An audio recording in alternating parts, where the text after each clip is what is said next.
Welcome to this week's Politics Research Seminar.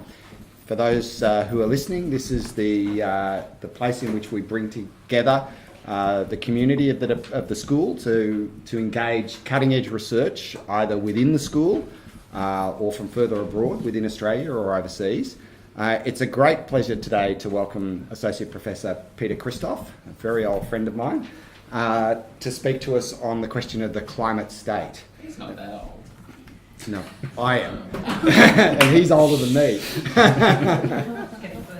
So, Peter is I think, perhaps uniquely well placed to discuss these issues. He's not only has outstanding academic credentials, two recent publications are the Globalisation in the Environment with Robin Eckersley in 2013, and then he says a more provocative piece of work, 4 Degrees of Global Warming.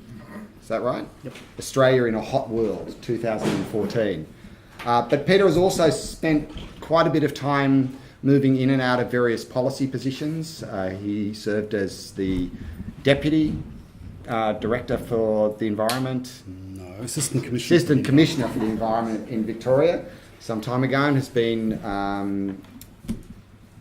Deputy Director of the ACF. Vice President of the ACF. I've been deputised. It's a problem. It's a problem when people have credentials that look like you're reading from the Peace of Westphalia. I just get confused. But anyway, he's extraordinarily well placed to speak today, and he's also a wonderful speaker. So we welcome Peter to speak to us on the climate state. Thank you very much, Chris. It's an honour to be here. I do have to confess that I've got some lurgy that I caught in Melbourne. So if I happen to fall off sideways, just leave me there quietly and shuffle out around me. It's perfectly okay. This paper really is an embroidery and development on something I gave a little earlier this year at OSIS, but it's come a little bit further down a particular track since then. It's somewhat of a provocation, so I'm looking forward to comments, and please don't hold back, as I'm sure you won't.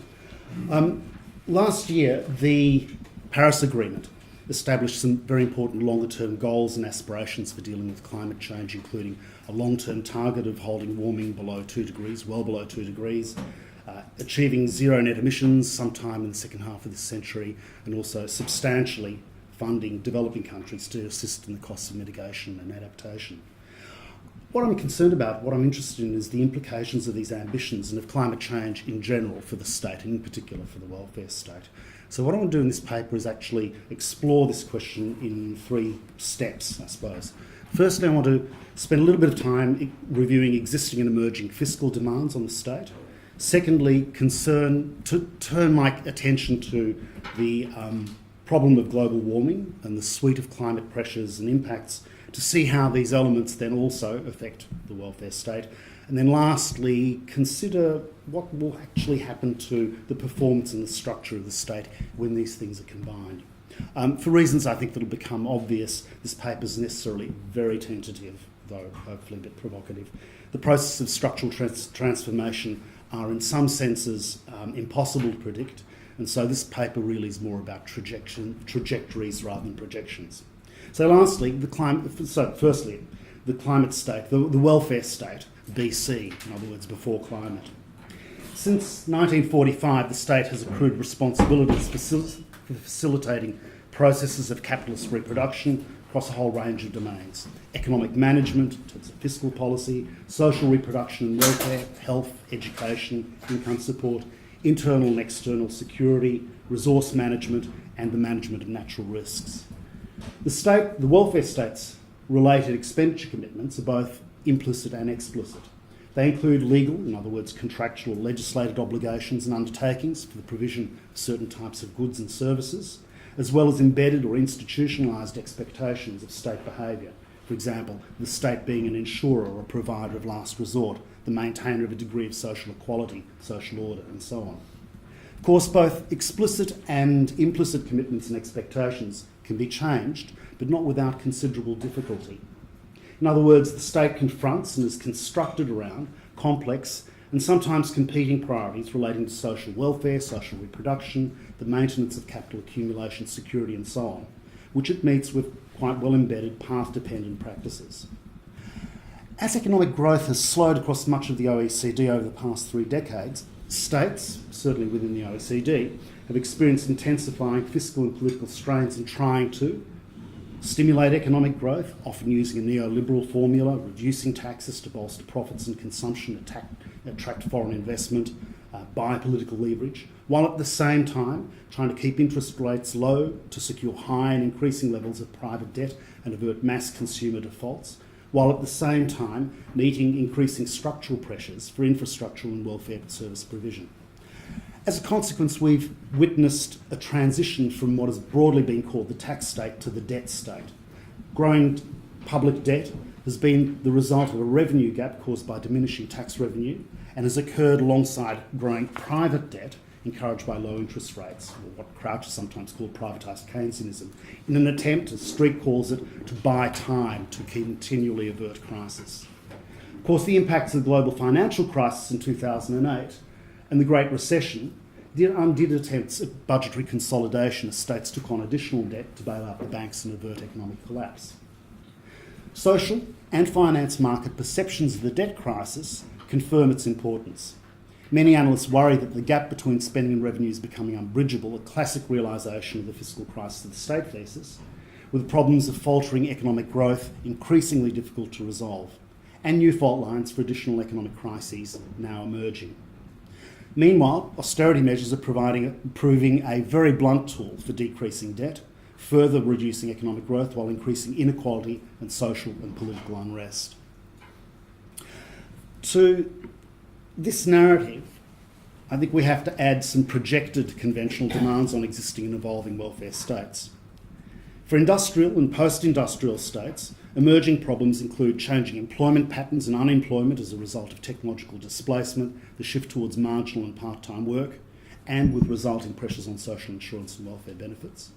Demographic change, the ageing of populations, declining birth rates, and associated additional costs to health and housing and other service needs. Changes in ethnic composition and assimilation issues, you needn't stress that too highly at the moment, and security concerns, border security, immigration and terrorism. These domestic problems are conditioned and overlaid by impacts of economic globalisation as it continues to transform. Meanwhile, developing states, or states in developing countries, face other or additional challenges, such as managing population growth, rapid urbanisation, rapid industrialisation, growing wealth inequalities, factors which are changing the profile of welfare demands, or establishing the profile of welfare demands, if you like, for social insurance, healthcare, aged care services, transport, accommodation, and so on. In this context, future economic failures obviously have severe ramifications, and now I invite you to contemplate the imminent collapse of the Chinese debt bubble. Few developed and developing countries have systematic processes for considering long-term fiscal issues. Most don't meaningfully include climate change.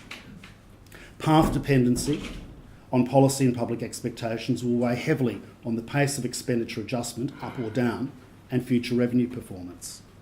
The predominant tendency is to delay, simply have policy inaction, deferring action effectively in the face of uncertainty, and at the same time to continue to increase unproductive or social debt, unproductive in a very conventional sense of the term. There are, of course, potential solutions. Firstly, one could invest in use productive debt to invest in infrastructure and transform the economy.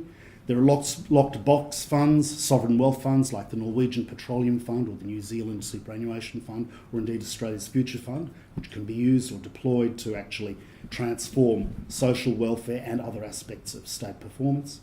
Fundraising through levies and bonds and other debt instruments.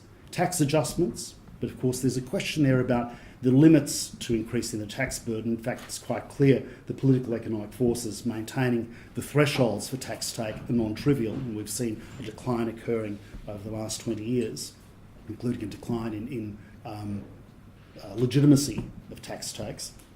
Expenditure rationalisation, in other words, changing the eligibility for certain benefits, age benefits and other provisions, using means testing and tax clawback provisions. And then, of course, austerity, the sort of preferred course of action in quite a number of European states, fiscal backfilling through cutbacks in services and spending. Unfortunately, the failure to anticipate fiscal trends and the failure to act in a timely fashion is likely to reduce the chances for an orderly response. And I think that's really what we've been seeing happening with welfare states up to this point in time. Now let's bring climate change in. To these questions about the state's capacities to handle emerging economic and political demands, we have to now add the realities of climate change. I think it's not an understatement to say that we're probably at the start of a climate emergency. 2015 was the hottest year on record. 15 of the last 16 warmest years on record have come in the 21st century. Last year, atmospheric levels of CO2 rose above 400 parts per million for the first time and have stabilised above that. It's the highest level they've been for many millions of years, and implied in that is, if you look back to the last time they were at that level, you already have a sea level rise of 6 to 8 metres. Global dimming and locked-in warming, in other words, the effects of dirty industrialisation, particularly in China, and the particulates that have been thrown into the atmosphere, which can, of course, be cleaned out over time. The effects of global dimming basically mean that there's an additional 0.5 to 0.7% of additional 0.5 to 0.7 degrees of additional warming locked into the system. We're at about 1 degree above pre-industrial levels at the moment in terms of global average warming. The actual level is somewhere between 1.5 and close to 2. Projected sea level rise based on conservative estimates indicate a rise of somewhere between 60 centimetres to a metre by 2100 and much greater over the longer term. If one looks at the IPCC's trajectories in terms of historical emissions and where we're travelling, the likelihood at the moment is that we're on what is known as RCP, or the representative concentration pathway number 6, taking us to somewhere around 2 to 4 degrees, based on current emission trends and current targets as have been consolidated at this point in time in the Paris Agreement.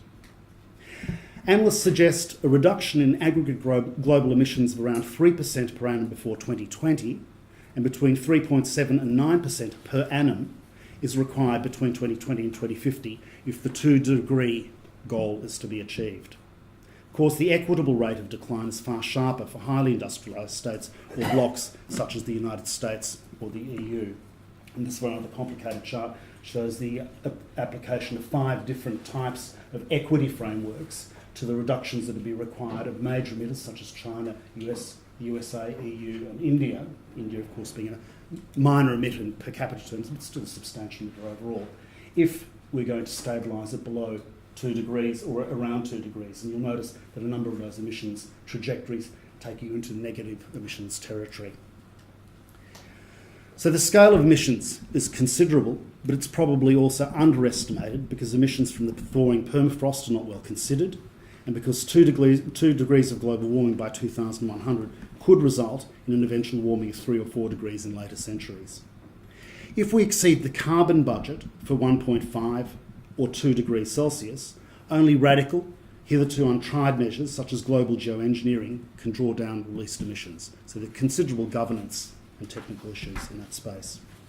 As we know, exceeding 2 degrees Celsius will cause significant biodiversity loss, declining agriculture and forest production, food and water insecurity, damage to cities and urban infrastructure, increasing damage to, and in extreme cases, inundation of coastal settlements.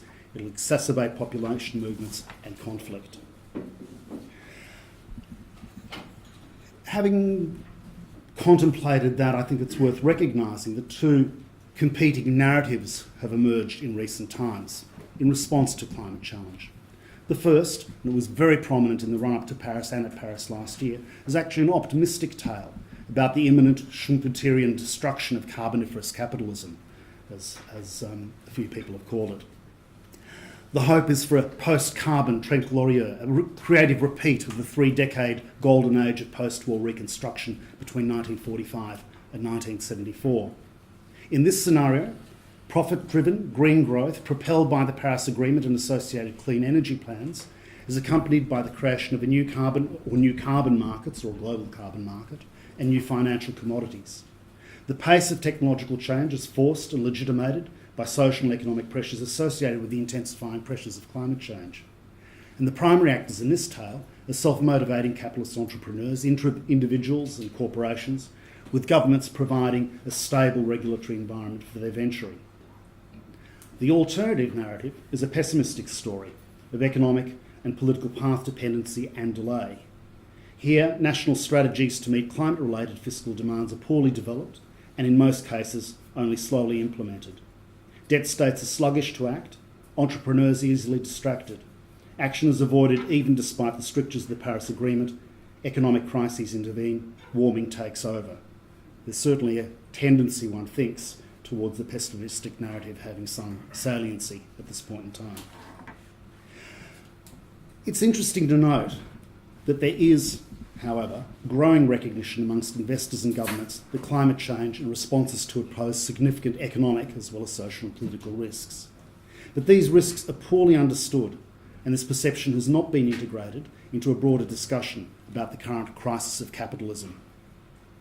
As a consequence, as Mark Carney, Governor of the Bank of England, notes, quote, "Once climate change becomes a defining issue for financial stability, it may well be too late." The threats and impacts of climate-related disasters such as sea level rise, floods, storms, fires, droughts pose direct risks to the value of vulnerable assets. They also generate indirect impacts and risks to trade for investors and for investors dependent on climate change, climate-affected resources or vulnerable assets. Global warming also has direct economic impacts, clearly, leading to losses in productivity and income. In the primary sector, in terms of impacts on farming, fisheries, forestry and mining. In the tertiary sector, for example, impacts on tourism, just think about the Great Barrier Reef, and education, in other words, the movement of populations of students across the global landscape. Considerable economic impact associated with that. Some of these losses are already locked in to a degree. Others are assumed to mount rapidly as temperatures rise, but are, understandably, poorly quantified. The IPCC suggests that the likely costs of just 2 degrees of global warming, now almost locked in, would be in the order of somewhere between 0.5 to 2% of global GDP, an ongoing loss of that proportion by the middle of this century, even if strong adaptation measures were taken. Once warming has proceeded beyond this, the costs will rise further, though the IPCC finds there's too much uncertainty to reliably estimate by how much. Direct losses, of course, could be further exacerbated by social unrest and conflict, generated or amplified by weather-related disasters in susceptible regions, in other words, sort of political conflict, which is attributed to things like changing food prices, by some accounts, a factor in the Arab Spring and turbulence in the Middle East. 3 domains of policy response also involve economic costs. Mitigation leads to the costs of involves costs of decoupling economic and social activity from greenhouse gas emissions. Adaptation involves costs invested in creating resilience to limit climate vulnerability and impacts. And then there are remediation costs to counter the direct and indirect impacts of the actual impacts of global warming itself. Broad agreement exists that the scale of investment required to deal with climate change is very large, but its magnitude is unknown. The IPCC conservatively estimates that additional mitigation investment of somewhere between 190 to 900 billion dollars US is required annually. I think the spread speaks for itself. Is required annually in the energy sector alone if the rise in average global temperature is to be capped at 2 degrees. Meanwhile, Bank of England Governor Carney recently suggested that over the next 15 to 20 years, quote, it's somewhere in the order of 5 to 7 trillion. The question is how much of this is going to be financed through capital markets and by the state. So great uncertainty in that space. The underlying assumptions here include that decarbonisation can be achieved through technological innovation that won't significantly disrupt economic growth. And this, I think, is possibly incorrect. The carbon budget for limiting global warming to 2 degrees requires that about 1/5 to 1/3 of the world's proven reserves of fossil fuels remain unused. Stranded, unburnable carbon will clearly have a significant impact on the viability of global energy corporations, as we've already seen with the collapse of the world's biggest coal company, Peabody. So very significant economic players are likely to be affected. It's also commonly understood, if we move on to adaptation and loss and damage, that these two will rise in cost in social and economic terms the more we delay mitigation. Since 1980, the number of registered weather-related loss events has tripled, and the report Risky Business, the Economic Risks of Climate Change in the United States, suggest that in the US alone, somewhere between $240 and $500 billion worth of coastal property could be under sea level, below sea level by 2100. So broader impacts have to be accounted for. Developed countries have agreed to meet their goal of mobilising $100 billion per annum in public and private sector finance for developing countries by 2020, and they're well on the way to doing that. But that amount is going to be ratcheted up after 2025 under the agreement to amounts which are, again, as yet undetermined. So how are these costs going to be met? It's possible that they could be met through a combination of conventional and or innovative means, such as these sorts of climate financing options. Existing instruments, such as increased taxes and special levies, sort of disaster levy, flood levy that we saw in Australia, and state-organised disaster insurance funds. Carbon markets and emissions trading, there's been a fitful development of those, though they seem to be gathering pace in recent times. New instruments such as green bonds, such as, for example, the Bank of England has been developing with the People's Bank of China. Catastrophe bonds, exchange-traded catastrophe options and weather derivatives, a whole range of new financial instruments and devices and commodities.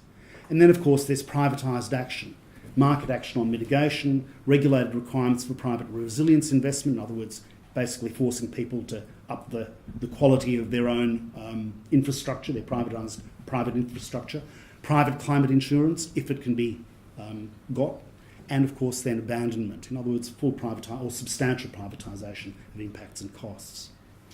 Obviously, different states and different economic sectors will have very different potentials to meet very variable infrastructural, in other words, energy, transport, urban, and also adaptation and remediation costs.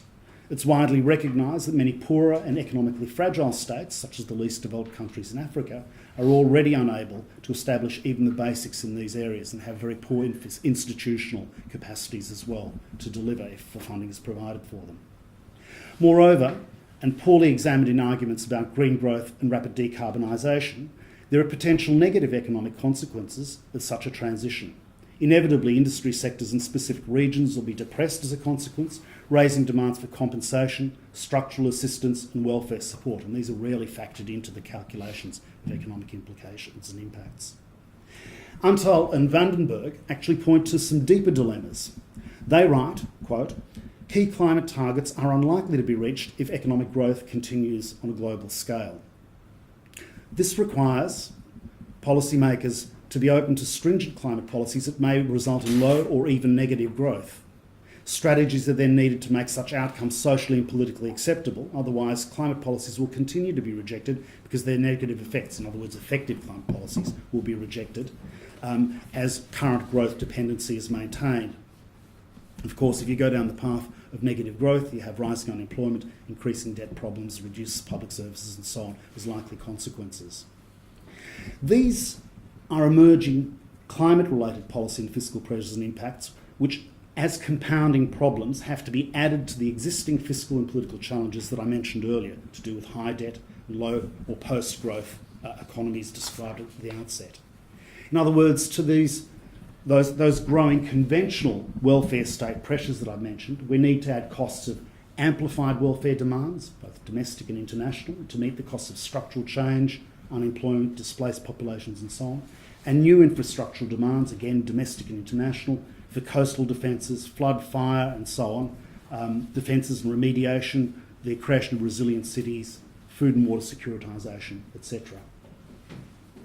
So let me turn then to the rise of the climate state. Even if the demands of climate change are met, and if warming is limited to around 2 degrees Celsius, and especially if not, there'll be profound consequences for the welfare state's actions, form and purpose. Just as the welfare state classically attempted to manage localised social and environmental risks, we're now seeing that state being pressed to manage a new set of risks with local and transboundary and global dimensions. I'd suggest we're beginning to see the emergence of a new state formation, which I'm going to call the climate state, as the challenges of global warming come to dominate and inscribe key aspects of state structure and performance through changes to its strategic, administrative and regulatory capacities, its fiscal strategies and direct investment, its welfare practices, and potentially also its political institutions in response to the social contests which will surround these shifts. This new state type, or amended state type, will manifest in different ways. Indeed, if Esping-Anderson's types of welfare state, if you look at Esping-Anderson's types of welfare state, this suggests that a nuanced range of climate states will emerge, at least initially, from the clusters of centrist welfare states such as Scandinavia and Germany, neoliberal welfare states such as the United States and Australia, developing welfare states such as China, and aid-dependent and near-failed states such as island states and least developed countries and states in Africa. One of two paths I'd suggest is likely to predominate over subsequent decades, depending on the success or failure of international climate negotiations and their implementation between now and 2030. So it's really a time-dependent issue. The first path, involving rapid carbon decarbonisation sufficient to hold global warming to or below 2 degrees, creates the possibility of a first climate state type, broadly defined, the adaptive state. A state responsive to the needs of immediate, rapid and substantial mitigation, and then to the needs for longer, strong, long-term adaptation. This state retains core imperatives and characteristics of the social welfare state, but much fewer of the environmental welfare state. I'm not going to go into those terms now, but we can talk about them in question time if you like. However, if strong collective mitigation choices are delayed for the next 2 decades, the problems thrown up by accelerating global warming will become unmanageably difficult for most states and the international state system. The evolutionary room for adaptive states will shrink. And so a second path emerges from the failure of effective collective action, leading to an increasingly desperate attempt to manage survival in a 4-degree world. The likely alternative outcome is a fortress state, responding to a permanent state of emergency which it can't overcome. While different in orientation, of course, these two state types, the adaptive state and the fortress state, would nevertheless have certain features in common. Each would confront, albeit in different ways, organisational, economic and political challenges to their ongoing provision of welfare. In other words, while at present there seems to be a range of emerging climate states closely associated with the particular welfare regimes of which they are part, depending on which scenario prevails, I'm projecting a convergence to one or two overarching or ideal types of climate state, though in reality, of course, individual states will exist between these ideal polarities, or non-ideal polarities. So let me talk a little bit about each state type for a moment. And I'm going to try and use this sort of framework here just to focus my comments. The adaptive state is defined by its core aim, the rapid reduction of greenhouse gas emissions to ensure a climate-safe future and longer-term adaptation to the inevitable consequences of global warming, especially in relation to food, basic services and so on. In terms of strategic planning and coordination, it's quite likely that some form of almost wartime-like economic planning or post-war national economic reconstruction framework would be used as a prototype for this capacity, based on, or perhaps also drawing on the experiences of recent state economic coordination and planning in developing and Asian states. Of course, this sort of planning, this sort of coordination raises very significant challenges for enduring political legitimation. In terms of regulatory and legal capacity, given the rate of economic emissions reduction required in many states under a rapid decarbonisation scenario, it's unlikely that market-based mechanisms, are going to be sufficient, or indeed it's likely that they'll be too slow and more direct forms of state intervention are going to be necessary. The adaptive state is likely to be strongly interventionist, as rapid decarbonisation and adaptation both require significant regulation to enable implementation, minimise environmental risk, and specifically the case if one goes down the geoengineering path, and to promote or ensure some degree of social equality. Insofar as carbon markets do continue to operate, they're most likely going to be radically constrained in a very short period of time to ensure that decarbonisation goals are met. Given threats to water and food security, the adaptive state will also develop regulatory frameworks to manage these resources directly and equitably, most likely. These regulatory and material pressures, of course, would intensify as the impacts of constrained global warming manifest over time. And lastly, in terms of the environment, rapid global warming will throw ecosystems into disarray as the habitat and range of many species shift at speeds unprecedented in recent evolutionary history. And as a result, the institutions and capacities developed to support and protect natural biodiversity which has been a central characteristic of the environmental state, will largely become redundant, and instead emphasis will move to salvage ecology and conserving and fostering natural resource productivity. Fiscal productivity, it's unclear how much additional state revenues are needed to enable or drive rapid mitigation or effective adaptation, or how much debt will need to be sustained. The rate of investment for necessary decarbonisation, adaptation and remediation is almost certainly going to exceed private sector financial capacities. Recognising the current state of global indebtedness, the adaptive state may have to reduce or shed core areas of public expenditure in order to avoid a fiscal crisis while meeting its other climate-related objectives. In all, it's likely the adaptive state is likely to be a high-spending state with significantly increased burdens of public debt, an option which will probably meet some resistance in all but the Nordic and larger Western European states. It's contentious but worth considering. In terms of consensus formation legitimacy, social support and expectations around the delivery of welfare services are now deeply embedded, and attempts at retrenchment through austerity budgeting have already provoked significant social unrest. It's unclear what might happen to the legitimacy and the stability of adaptive states if, apart from or along with further economic crises, mitigation efforts or adaptation efforts require budgetary trade-offs involving a substantial shift away from welfare in order to meet climate-related priorities. Even apart from such legitimate pressures, the adaptive state would struggle to maintain political support for its transformational agenda, though it would depend on a high level of social consensus and legitimacy, or on authoritarian measures, to succeed. The task of building support for a transitional economic footing, a sort of decarbonisation footing of the sort that's required, would probably be akin to that which confronted mobilisation creating war economies, emphasising the gravity of climate change and requiring some engagement with the intensive effort and sacrifice that's required.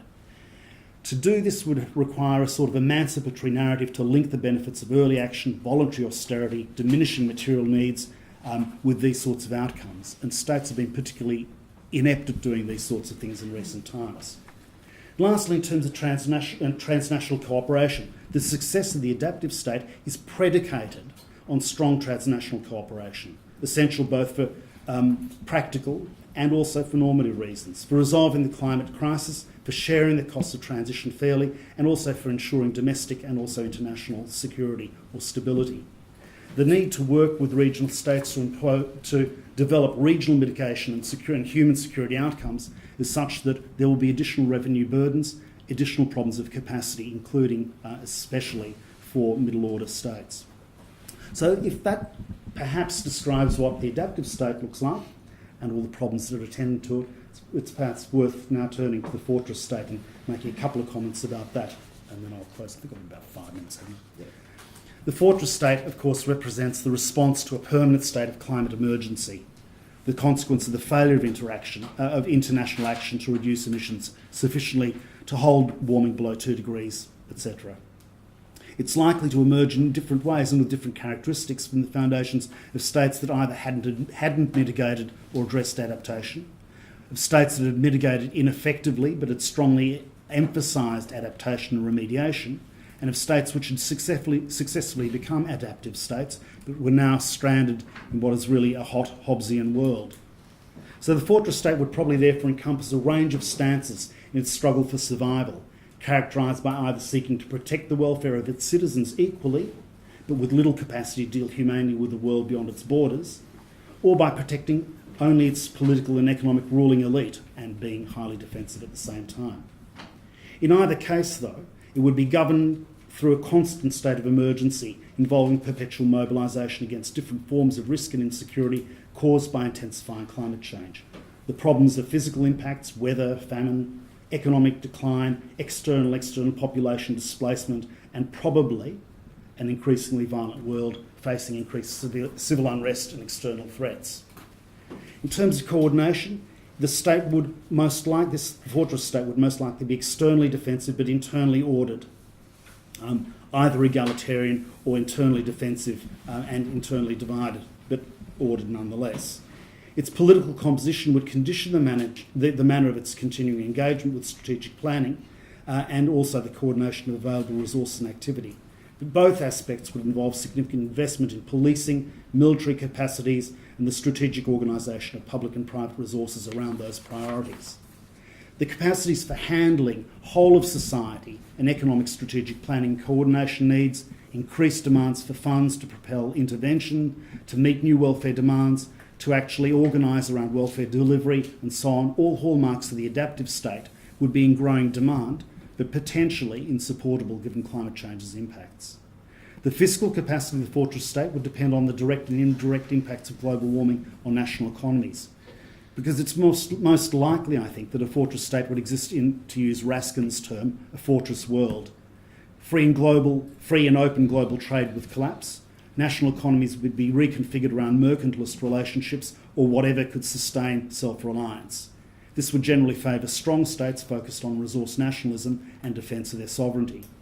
However, as primary resource industries such as farming, forestry, fisheries would be hard hit or devastated by global warming and populations destabilised, it's hard to predict what would be a strong state in the sort of bleak future. The social and fiscal demands on the state for economic assistance, adaptation and welfare would be high at a time when economic activity is probably in decline or greatly reduced, and the state's capacity to raise revenue on a sustainable basis also disrupted. So it's interesting to draw on historical comparisons. In the late 19th century, in most states, military expenditure absorbed about 25% of public revenue, while welfare accounted for only about 5% of public social expenditure, less than 1% of GDP. By contrast, at the end of the last century in the OECD, public social expenditure averaged about 40% of GDP, more than half of that being absorbed by the welfare state. At certain points in the 20th century, the welfare and warfare states again fused, as in Germany in the 1930s, and critical arguments have been put about the ongoing relationship between a military-industrial complex, for example, in the United States. It's likely that in a climate destabilised world, a significant proportion of state revenue would again be expended on order, internal and external. In other words, the competition between welfare demands and pressures for policing and defence would most likely see a shift in the balance of expenditure from the welfare state back to a version of a warfare state. Clearly, there are significant issues here in terms of consensus formation legitimacy. I won't go into those because of time. And there are also substantial issues to do with transnational cooperation, which at best would be fitful and entirely self-serving, though strong pre-catastrophic regional alliances could perhaps endure, for example, the EU. However, the fortress state would in most cases be barely better than existing failed states or feudal fiefdoms in many cases, marked by shattered economies, low innovative capacity, low social investment and great inequalities within and also between states, an anarchic, militarised, deglobalised context or world in which to exist. So to conclude, rather bleakly,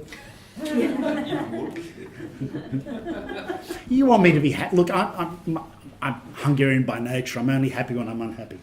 To conclude, optimists see us muddling through the debt crisis and the climate crisis. They count on economic growth, including rapid decarbonisation and technological innovation at rates sufficient to restrain global warming and minimise impacts equitably and globally. Pessimists see the crises of debt and austerity coupled with an accelerating burden of material and fiscal pressures associated with and arising from global warming, which is either not under control or, while limited, nevertheless delivers compounding problems, economic, social and ecological, to individual states and the global state system. As you can tell, this paper and scenarios tending more towards a pessimistic reading of climate policy outcomes based on progress to date. However, it's possible that international behaviour will change dramatically. And if it does, then our likely future will be built around a humane and functioning set of adaptive states. If not, those adaptive states are at best likely to be grounded like stranded assets in the turbulent and rising sea.